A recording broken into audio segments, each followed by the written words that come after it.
चलिए आज हम लोग क्या सीखेंगे, प्रश्नावली 1.21 का हम लोग जो चैप्टर नंबर वास्तविक संख्या है, प्रश्नावली 1.21 का क्वेश्चन नंबर हम लोग चौथा क्या करेंगे, सॉल्व करेंगे। तो प्रश्न दिया है कि चौथा प्रश्न की HCF और क्वेश्चन में लिखा है कि 306, 657 = 9 दिया है और कह रहा है एलसीएम 306 और 657 का ज्ञात कीजिए। तो हम लोग क्या करेंगे कि जितने भी सवाल हैं, यानी चौथे सवाल का HCF और HCF का पूरा नाम क्या होता है, हाईएस्ट कॉमन फैक्टर होता है, जिसे हम लोग हिंदी में क्या कहते हैं, मासा कहते हैं। क्या कहते हैं, महत्तम समाप्त वर्ग। कितना दिया है प्रश्न में बाबू, दिया है, इसी का ज्ञात करना है HCF। क्वेश्चन में दिया है कि HCF कोष्टक में 306, 657 और इक्वल टू कितना है, 9। और फिर ज्ञात करना है, दिया है एलसीएम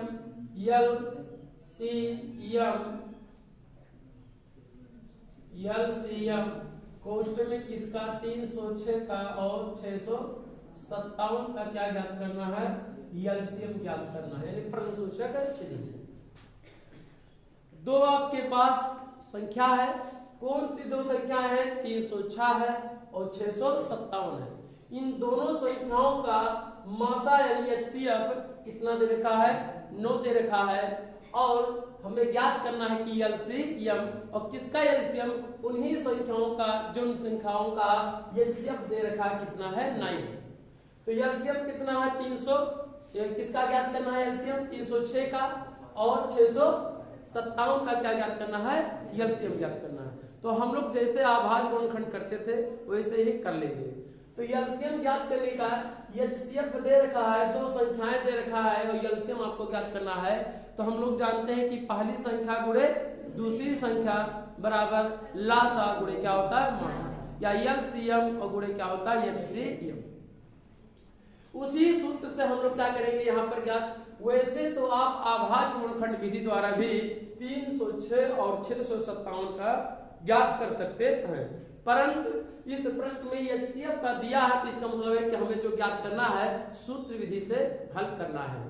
तो हम लोग जानते हैं कि HCF कितना, HCF गुणे LCM बराबर पहली संख्या गुणे क्या होती है, दूसरी संख्या। पहली संख्या गुणे दूसरी संख्या,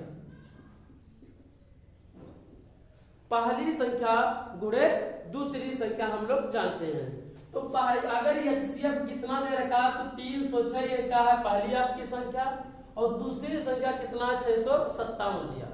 तो दूसरी संख्या, इन दोनों का मासा यानी HCF कितना है, 9। तो यहाँ पे क्या लिखेंगे, 9 और गुणे एलसीएम हमें पता नहीं है, तो एलसीएम जैसे जहां पर है वैसे क्या करेंगे, रहने देंगे। और इसके बाद बराबर पहली संख्या, तो पहली संख्या कितना है, 306 और दूसरी संख्या 657 है, तो क्या लिखेंगे, 657।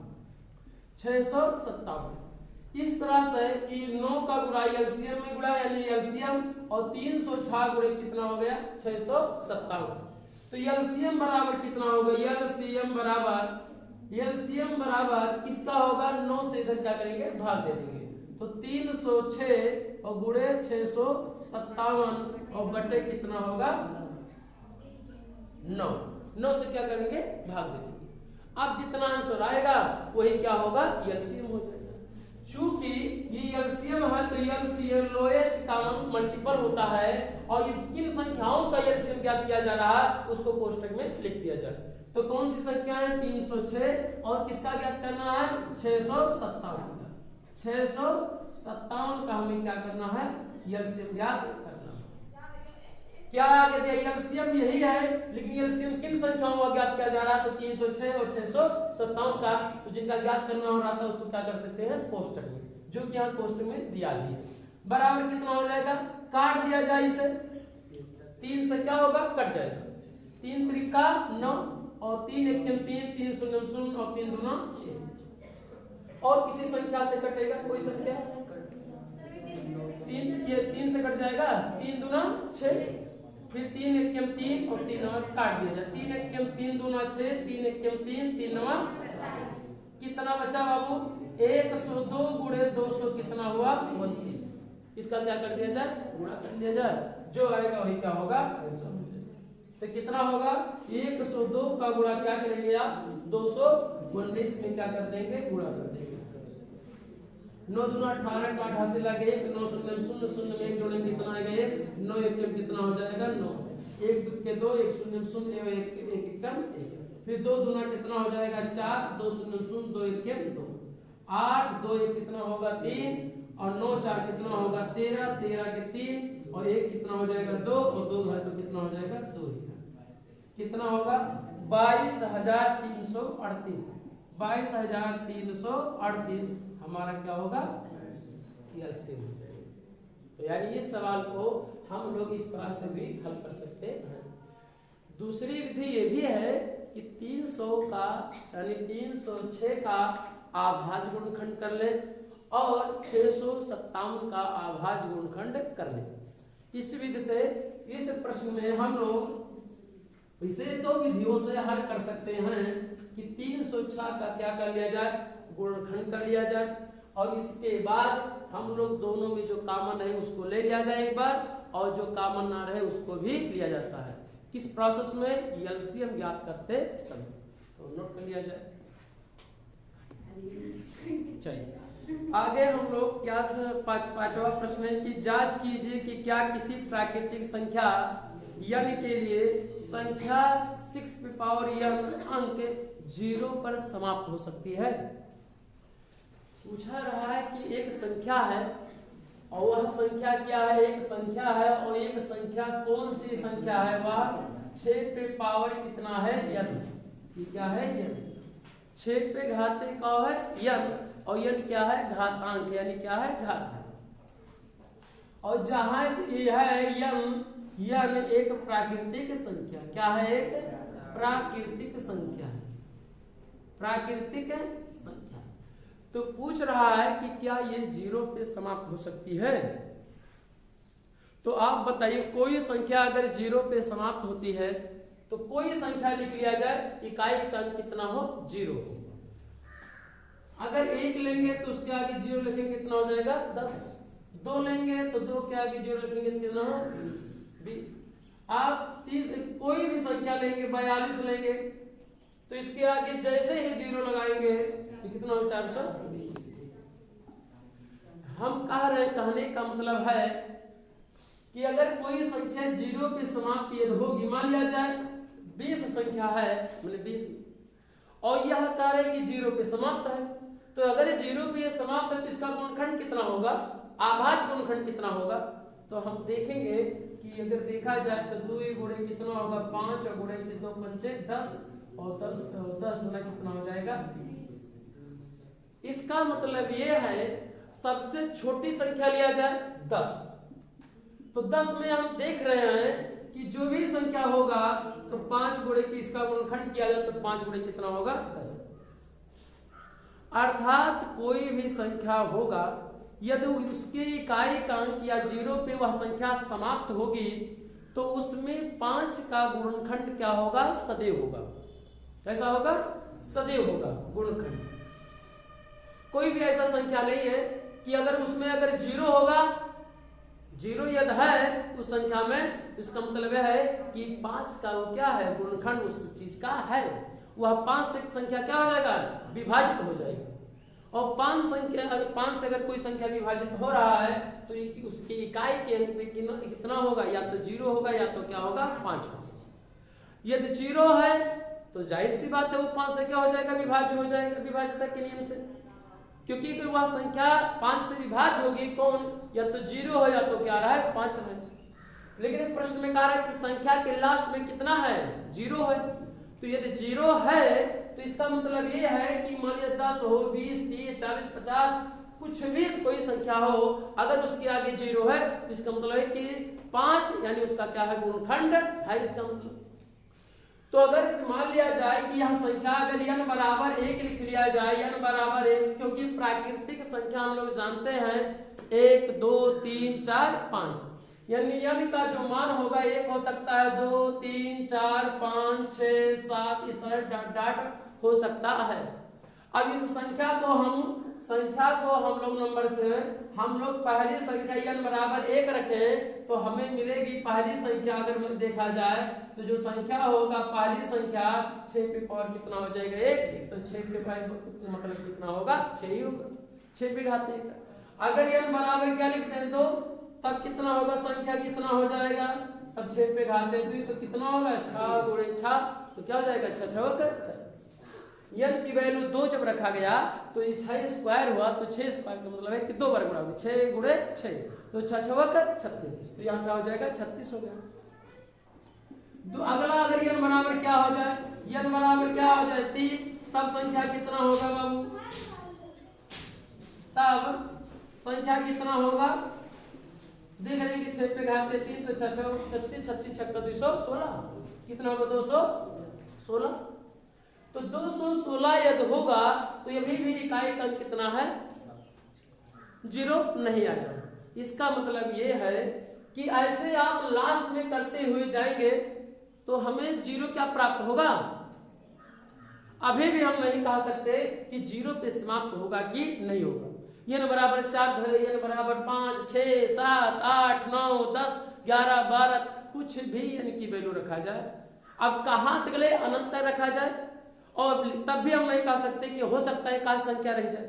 लेकिन इस बात का अनुसरण यदि हम कर ले पॉइंट में कि अगर 6 का गुण 6 पे पावर n है तो इसका गुणनखंड किया जाए तो 2 पे घात कितना हो जाएगा 3, 2 गुणे 3 बराबर कितना हो जाएगा ये, और इसी संख्या को 2 पे घात n कर दिया जाए और गुणे कितना हो जाए।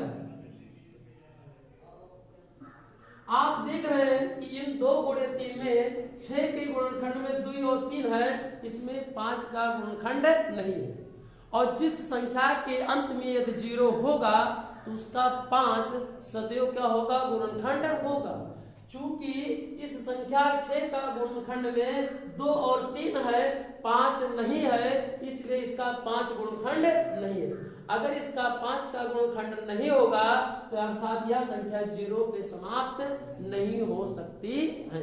इस कॉन्सेप्ट को हम लोग अच्छे तरह से सीख लिए हैं कि कोई भी अगर संख्या है अगर 0 पे समाप्त होगा तो 5 उसका गुणनखंड अनिवार्य रूप से होगा।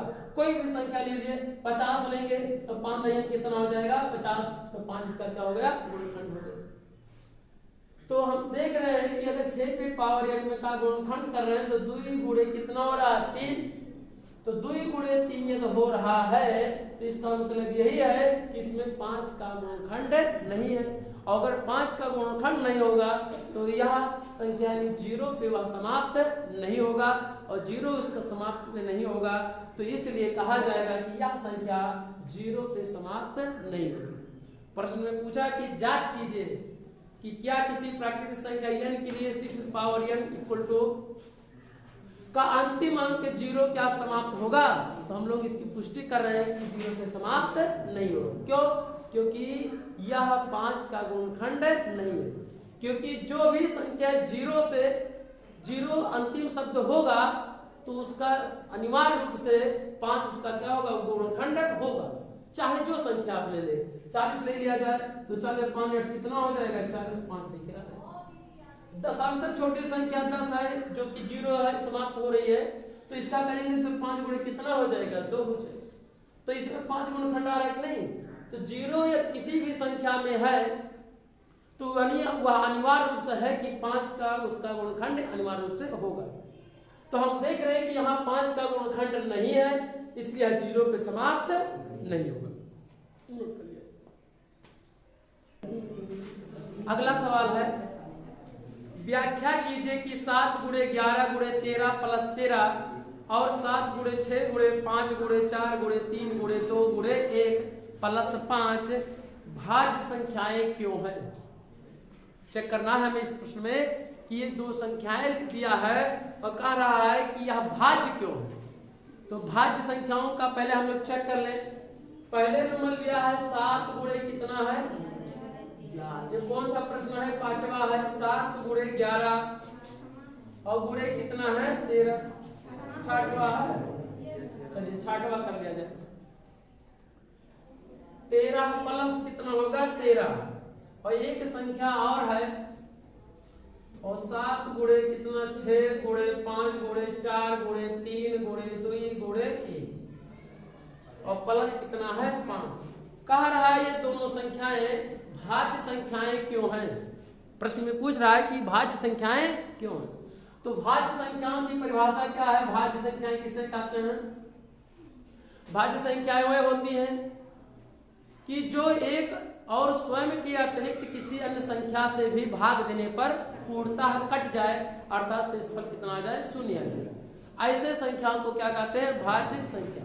जैसे 8 ले लिया जाए, 8 क्या है, भाज्य संख्या है। क्यों, क्योंकि 8 में आप भाग देंगे तो 8 से 8 भाग देंगे तो कट जाएगा, तो 100 हुआ। 1 से भाग देंगे तभी कट जाएगा। किसी अन्य संख्या से भी भाग देने पर क्या हो जाए, कट जाए। जैसे 4 से भाग दिया जाए, 2 से भाग दिया जाए तो 4 से भाग देंगे 8 में तभी भाग कट जाएगा 8, 2 से भाग देंगे तभी क्या हो जाएगा, कट जाएगा। अर्थात कौन सी वह संख्या हुआ, भाज्य संख्या। 12 ले लिया जाए, 12 कौन सी संख्या है, भाज्य। 39 ले लिया जाए, ये भी क्या है, भाज्य।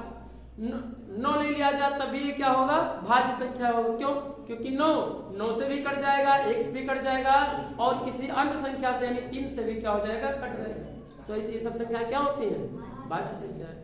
भाज्य संख्याएं वे संख्याएं जो एक और स्वयं के अतिरिक्त किसी अन्य संख्या से भी कट जाए तो उसे कौन सी संख्या कहते हैं, भाज्य संख्या कहते हैं। आइए हम लोग इस सवाल को लगा लें। ये सवाल दिया 7 गुणे 13 गुणे 7 गुणे 11 गुणे 13 प्लस 13। इन दोनों संख्याओं में यदि देखा जाए 7 इसमें भी है, एक पद इधर है और एक पद इधर है, तो आप देख रहे हैं कि 13 इसमें भी है और 13 इसमें भी है। तो 13 को क्या कर लिया जाए, कॉमन ले लिया जाए। अगर 13 को कॉमन ले लिया जाए तो यहाँ पे क्या बचेगा, 7 गुणे 11 और कितना बचेगा, प्लस कितना बचेगा, 1 बचेगा। यहाँ पर 13 गुणे क्या ले लिया जाए, 11 सत्तर 77 और प्लस 1 क्या कर लिया जाए, जोड़ लिया जाए। 11 का गुणा 7 11 सत्तर 77 और प्लस 1 है 1। फिर 13 गुणे 77 में जोड़ेंगे कितना हो जाएगा, 78। इस संख्या से ये पता चला कि जो ये संख्या है वो 13 गुणे कितना है, 78 है। इसका मतलब कि ये संख्या जो है 13 से भी क्या हो जाए, विभाज्य है, और 78 से भी क्या है, विभाज्य है। तो इस बात की पुष्टि हो रही है कि यह भाज्य संख्या क्यों है। क्यों, क्योंकि यह जो संख्या होगा, जो संख्या यह होगा वह 13 से भी विभाज्य है और 78 से भी विभाज्य है। विभाज्य का मतलब कि भाग देने पे क्या हो जाएगा, कट जाएगा। 73 से भी यह संख्या कट जाएगा, 78 से भी भाग देने पे क्या हो जाएगा, कट जाएगा। और जो संख्या होगा स्वयं से भी कट सकता है और 1 से भी भाग देने पे कट सकता है। तो इसलिए कौन सी संख्या हुआ, कौन सी संख्या हुआ, भाज्य संख्या हुआ। क्यों भाज्य हुआ, क्योंकि 13 से भी यह संख्या कट जाए। क्यों, 13 इसका क्या है, गुणनखंड है, 78 भी इसका क्या है, गुणनखंड है। तो गुणनखंड इस संख्या को क्या करता है, विभाजित कर देता है, भाग देने में क्या कट जाता है। इसलिए तो भाई सिद्ध हो रहा है। क्यों ये, क्योंकि 13 और 78 इसके क्या है, गुणनखंड है, अर्थात 13 और 78 से विभाग देने में क्या हो जाएगा, कट जाएगा। इसलिए यह भाज्य संख्या है। प्रश्न का क्यों भाज्य है, तो आप कहेंगे क्योंकि यह 13 से भी कट जा रहा है, 78 से भी कट जा रहा है। जो संख्या होगा वह स्वयं से भी कटेगा और 1 से भी तो वह कटेगा। तो 1 और स्वयं के अतिरिक्त यदि किसी अन्य संख्या से भी कट जाए तो वह संख्या क्या होता है, भाज्य संख्या। यह भाज्य संख्या है। दूसरे सवाल में ऐसे इस तरह से कर लिया जाए, लिया जाए ये संख्या, तो देख रहे हैं कि 5 इसमें है और 5 एक दूसरे पद में भी है। तो 5 को क्या ले लिया जाए, कॉमन। कितना बचेगा, 7 गुणे 6 गुणे 4 गुणे 3 गुणे 2 और गुणे 1 प्लस कितना होगा, 1 होगा। यहां से भी हम लोग पुष्टि कर सकते हैं कि 5 यानी जो यह संख्या होगा,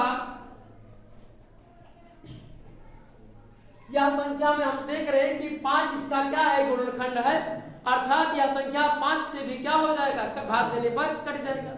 तो जो संख्या होगा तो इसका मतलब ये हुआ कि यह संख्या जो है स्वयं से भी भाग देने पर कट जाएगा 1 से भी भाग देने पर कट जाएगा। इसके अलावा एक अदर संख्या है, वह अदर संख्या कौन सा है? 5 है, जो 5 से भाग देने पे क्या हो जाएगा? कट जा रहा है। तो इसलिए क्या है? यह भाज्य संख्या है। तो पूछ रहा है प्रश्न में क्यों भाज्य संख्या है, तो आप कहेंगे कि 1 और स्वयं के अतिरिक्त किसी तीसरी संख्या अर्थात 5 से भी यह संख्या कट जा रहा है, इसलिए यह भाज्य संख्या है। इस संख्या को कैसे कहेंगे? कहेंगे यह संख्या भाज्य संख्या है क्योंकि यह 1 और स्वयं के अतिरिक्त 13 और 78 से भी कट जा रहा, भाग देने पर कट जा रहा है, इसलिए यह भाज्य संख्या है। क्योंकि प्रश्न में पूछा है क्यों भाज्य संख्या है, तो गुणनखंड दिखाने के लिए आपको यह लिखना पड़ेगा कि ये क्या है? 5 इसका क्या है? एक अदर गुणनखंड है जिससे कि भाग देने पर कट जाता है। नोट कर लिया। अगला प्रश्न है आपका 7वां। किसी खेल के मैदान के चारों ओर एक वृत्ताकार पथ है। किसी खेल के मैदान के चारों ओर एक वृत्ताकार पथ है। इस मैदान का एक चक्कर लगाने में सोनिया को कितने मिनट लगते हैं? 18 मिनट लगते हैं। जबकि इसी मैदान का एक चक्कर लगाने में रवि को 12 मिनट लगते हैं। मान लीजिए कि वे दोनों एक ही स्थान और एक ही स्थान पर चलना प्रारंभ करके एक ही दिशा में चले तो कितने समय बाद वे पुनः प्रारंभिक स्थान पर मिलेंगे? तो कहा है कि एक खेल के मैदान के चारों ओर एक वृत्ताकार का है पथ है। मान लो खेल के मैदान कैसा है? मान लिया जाए खेल के का है मैदान है और एक चारों तरफ वृत्ताकार का है पथ। पथ माने का है रास्ता है। तो इसके चारों तरफ क्या है? एक पथ है और इस पथ के चारों ओर इसी के पे क्या किया जा रहा है? चक्कर लगाना है। पथ माने होता है रास्ता, रास्ते के चारों तरफ आपको क्या करना है? चक्कर लगाना है। सोनिया है, यस से क्या हो गया? सोनिया। और यह सोनिया जो चक्कर लगा रही है, तो सोनिया चक्कर लगा रही है कितने मिनट में? 18 मिनट में। कितने मिनट में? 18 मिनट में चक्कर लगाती है। एक चक्कर लगाने में कई मिनट? लेकिन एक इसी में और एक रवि है, कहता है कि मैं तो 12 मिनट में ही चक्कर लगा दूंगा। रवि है तो रवि का कहता है कई मिनट में? 12 मिनट में। कई मिनट में? 12 मिनट में। कितने मिनट में? 12 मिनट है। वो क्या कर रहा है? चक्कर लगा सकता है। आप सोचिए, अनुमान लगाइए। यहां से मान लिया जाए एक ही जगह पे चलना, यहां से यहीं से यहां से स्टार्ट कर दे दोनों लोग, आर और यस। यस है यानी सोनिया है, यस से सोनिया। इसे चक्कर लगाने में कितना लगी? 18 मिनट। और रवि को कितना लगेगा? 12 मिनट। तो 12 मिनट लगेगा घूमने में। दोनों एक साथ चलना क्या कर रहे हैं? प्रारंभ कर रहे हैं। किसकी रफ्तार ज्यादा होगा आप बताइए? चक्कर लगाने में रवि को 12 मिनट लगते हैं और उसी चक्कर में लगाने के लिए कितना मिनट? 18 मिनट। अर्थात ये तेज चल रहा है, ये क्या चल रहा है? स्लो चल रही है। आप दोनों स्लो एक ही चलना प्रारंभ करते हैं तो रवि तो आगे हो जाएगा, सोनिया क्या हो जाएगा? पीछे हो जाएगा। जैसे माने जैसे ही रवि आगे बढ़ा, वह धीरे धीरे तुरंत यहाँ पर पहुंच जाएगा 18 मिनट में। कई मिनट में? 12 मिनट में। सोनिया इसके पीछे होगी, लगभग एक यहाँ पहुंच जाएगी। मान लिया जाए यही। क्यों? क्योंकि जब रवि यहाँ पहुंच जाएगा एक चक्कर लगाने में तो कई मिनट लगी? 12 मिनट। और सोनिया यानी अगर चाल कम है, यानी कम समय में है, तो 18 मिनट लेगी। अर्थात जब तक 18 मिनट पूरा नहीं होगा तब तक वो अपनी जगह पे पहुंचेगा नहीं। मान लिया जाए जैसे ही 18 मिनट सोनिया अपनी जगह पर, मान लिया जाए कि इसमें आर और यस यहाँ से चलना प्रारंभ किए। रवि जब जैसे ही 12 मिनट पूरा होगा तो रवि अपने स्थान पर पहुंचेगा और सोनिया जब 18 मिनट पहुंचेगा तभी अपने स्थान पे पहुंचेगी। परंतु रवि आगे और क्या होगा? निकल चुका होगा। मिल कहाँ पाए? पहला चक्कर जैसे लगाए रवि जैसे यहाँ 12 मिनट में, सोनिया मान लिया यहाँ पहुंची होगी। जैसे ही सोनिया अपनी पूर्व जगह पे पहुंचेगी तो जो रवि होगा वो आगे क्या होगा? बढ़ जाएगा। तो पूछ रहा है कि आप बताइए कि यह कितने मिनट के बाद पहली बार वह मतलब क्या करेगा? मिलेगा। वो कब मिलेगा? वो तो कई मिनट के बाद। प्रश्न में कहा है कि कितने समय बाद वे पुनः प्रारंभिक स्थान पर मिलेंगे। और कहां पर, प्रारंभिक स्थान पे जहां से चला रहे वहीं पे। देखिए एक बार जैसे चला है 12 मिनट, और जैसे तो फिर जैसे तो क्या होगी, सोनिया पीछे रह जाएगी भाई, क्योंकि इसका चक्कर एक लगाने में कितने मिनट, 18 मिनट लग रहे हैं। और जैसे ही दूसरा इधर चक्कर लगाएगा तब ये सोनिया जो होगा अपनी जगह पे पूर्व स्थान में पहुंचेगी, कितने, 18 मिनट में पहुंचेगा। तो जो रवि होगा 18 मिनट जब यहाँ पे पहुंचेगा तो रवि का दूसरा चक्कर लगभग कहीं आप यहाँ या यहाँ कहीं पीछे हो। और जैसे ही रवि का तीसरा चक्कर, तो इसका क्या हो जाएगा, दूसरा चक्कर तब लग पाएगा। तो इस तरह से आप देख रहे हैं कि मिल नहीं पा रहे, लेकिन एक समय जरूर आएगा कि कभी न कभी दूसरी चक्कर न मिल पाओ तो तीसरा, चौथा, पांचवा, छठवा चक्कर पे कहीं कहीं आप क्या हो जाए, मिल जाए। लेकिन कहाँ मिलेंगे, प्रारंभिक स्थान पे। जैसे मिले तो हो सकते और मिल सकते, लेकिन वो प्रारंभिक स्थान पे जहां चला रहे वहीं मिले। तो इसके लिए हम लोग क्या करेंगे कि 12 मिनट का और 18 मिनट का हम लोग क्या ज्ञात करेंगे, लासा ज्ञात करेंगे। क्या करेंगे, लासा। इसलिए लासा जो होता है लोएस्ट कॉमन मल्टीपल होता है, जो 18 से विभाग देने पर ऐसी संख्या मिनट को चूज करना है कि 18 का भी गुणखंड हो और 12 का भी गुणखंड हो। यानी 12 से विभाग देने पे कट जाए और 18 से विभाग देने पे कट जाए, और वह छोटा सा छोटा क्या होना चाहिए, मिनट होना चाहिए, यानी सबसे कम वाला होना चाहिए। तो इसके लिए हम लोग क्या ज्ञात करेंगे, लासा। तो 12 का अभाज्य गुणखंड करेंगे तो 2 गुणे 2 गुणे 2, 2 दूना 4, 4 दूना 8, नहीं 4 या 12, 3 हो जाएगा। 18 का 2 गुणे 3 और गुणे कितना हो जाएगा, 3। हम लोग क्या करेंगे, मासा ज्ञात करेंगे, सॉरी मासा का लासा ज्ञात करेंगे। क्या लिखेंगे, लासा। क्या होगा, जो दोनों में कॉमन होगा उसको भी लिया जाएगा तो 2 हो जाएगा। इसमें आप देख रहे हैं कि 3 कॉमन है तो 3 भी ले लिया गया। इसमें 2 नहीं है तो 2 भी लिया जाता है, क्योंकि लासा में लिया जाता है। इसमें 3 नहीं है तो 3 भी लिया जाएगा। कितना आया, 2 तिया 6, 6 दूना 12, 12 तिया 36, कितना होगा 36 मिनट। मिनट है 36, कितना आप देख रहे हैं 36 मिनट। 36 मिनट के बाद ये देख रहे हैं कि मान लिया जाए 36 मिनट का मतलब ये है कि 36 मिनट के बाद अपने पूर्व प्रारंभिक स्थान पे क्या हो जाएंगे, मिल जाएंगे। कैसे, देखिए चेक करते हैं हम लोग। अगर रवि एक चक्कर लगाए तो 12 मिनट, दूसरी चक्कर लगाया 12 तिया 36, 12 दूना 24, और तीसरा चक्कर लगाया तो 12 तिया 36, यानी 3 चक्कर में 3 चक्कर लगाता है कई मिनट में 36। अब उसके द्वारा क्या दिया जाए कि यानी सोनिया द्वारा कितना चक्कर लगाएगी वो, एक मिनट अगर एक चक्कर लगाएगी 18 और दूसरा वाला चक्कर लगाएगी तो 18 दूना 36। तो यानी सोनिया द्वारा चक्कर, यानी ये क्या, रवि द्वारा 3 चक्कर कई मिनट में 36 चक्कर बने 36 मिनट में, और सोनिया द्वारा कई चक्कर 2 चक्कर कई मिनट में 36 मिनट में। क्या होगा, 1 चक्कर।